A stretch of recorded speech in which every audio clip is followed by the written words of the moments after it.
Hey guys, it's Unit 2, Day 3 notes today.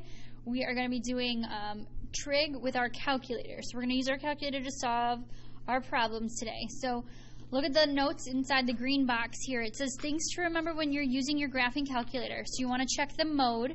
So the mode is this button right here. So you hit mode and you'll see this blinking. You want to check down here if you have the word radian highlighted. You want to arrow over to degree and hit enter because it needs to be in degree mode. So that's the most important thing. And then we'll talk about rounding our answers. And we'll go over 3 as well when we get into our problems. So you have some sample problems right here. Solving triangles means to find all the missing sides and the angles in the triangle. So we're going to use the trig ratios and we're going to use our calculator. So you guys will have this reference point to go back to. You have your notes up at the top here. But we're going to dive right into some sample problems. And then I'm going to keep this just as a reference point so we can flip back and forth in case we need to. So first thing we're going to do is start with some of these problems right here. So we'll start with number 1. It says use your calculator to find the values of these trig functions into one decimal place. So all we're going to do is look for our cosine button, and we're going to put in 58 and hit enter. So we said we're going to round our answer to one decimal place, so we're just going to make that 0.5. And that's all there is to it. So we'll do the same thing for 2. Hit tan, 35.7. We're going to skip secant for right now, and we're going to do sine of 12. And hit enter, and then we have 0.2 here. So those are how we do our sine, cosine, and tangent. Now when we do our secant, cosecant, and cotangent, we need to remember our reciprocals. So if you don't remember, you have it right here for our cosecant and our secant and our tangent, what the reciprocal is. So for example, we're going to look at number 3, and it says the secant of 87. Well, you'll notice there's no secant button on our calculator. So what we're going to do is we're going to hit 1 divided by, and whatever the reciprocal of secant is, so cosine right here, we're going to hit the cosine button and then put in our answer, our degree there. So 1 divided by the cosine of 87, and that's going to give us 19.1. So you have to put 1 divided by and then the reciprocal. So same with cosecant. So cosecant is going to be 1 divided by, and what's the reciprocal of cosecant? Is sine. So we're going to do 1 divided by the sine of 82.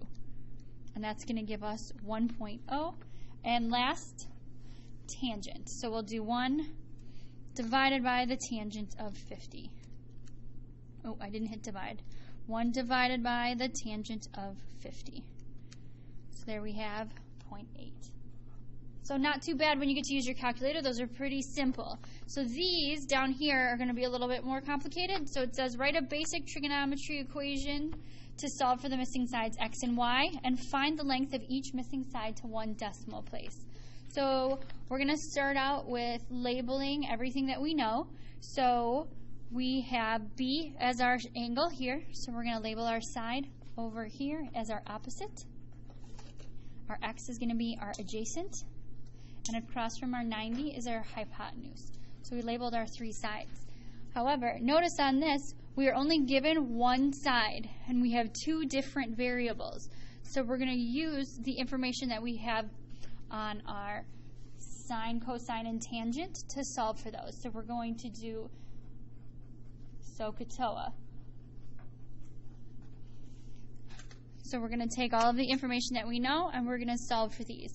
So first thing that it's asking us to do is find the length of the missing sides for both missing sides. So we can choose x or y. So let's start with x. So we're going to say theta, which is our b, 35 degrees. So we have our hypotenuse, which is given, and we're going to solve for our adjacent. So we need something that has a hypotenuse and an adjacent.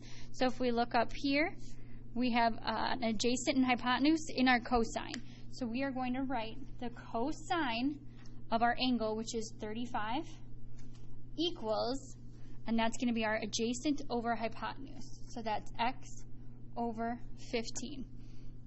So for this problem to solve, we need to get our x alone. So we're going to multiply both sides by 15.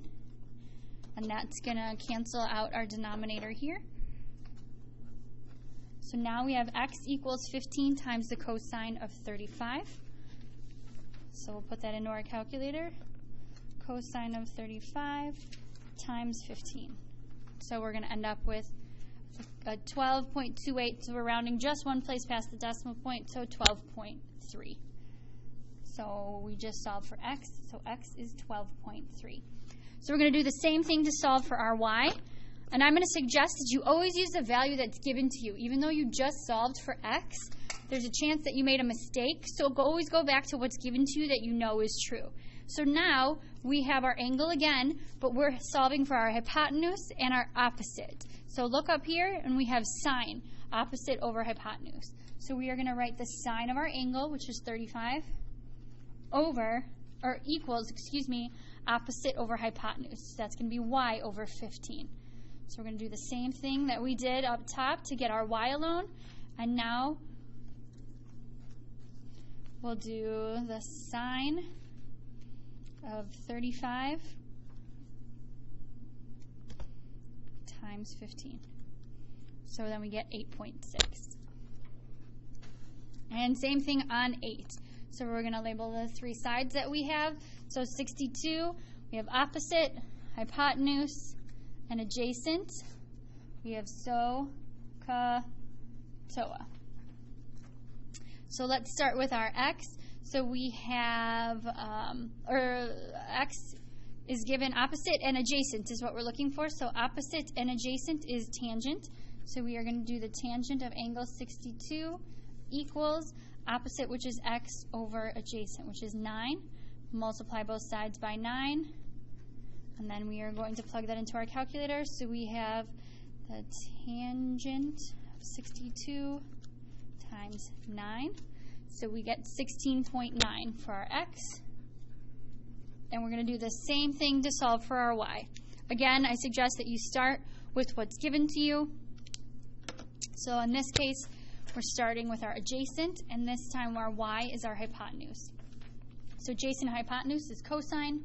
So we're going to do the cosine of 62 equals, and then we have adjacent, which is 9, over hypotenuse, which is y. So this one is a little bit different. We have our variable in the bottom. If we multiply both sides, now we have y.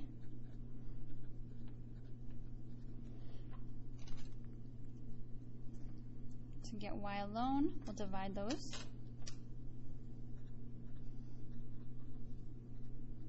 So now we're going to do, we'll do 9 divided by cosine of 62. And you should get 19.17, so we're going to round that one to 19.2. And that's all for today, guys.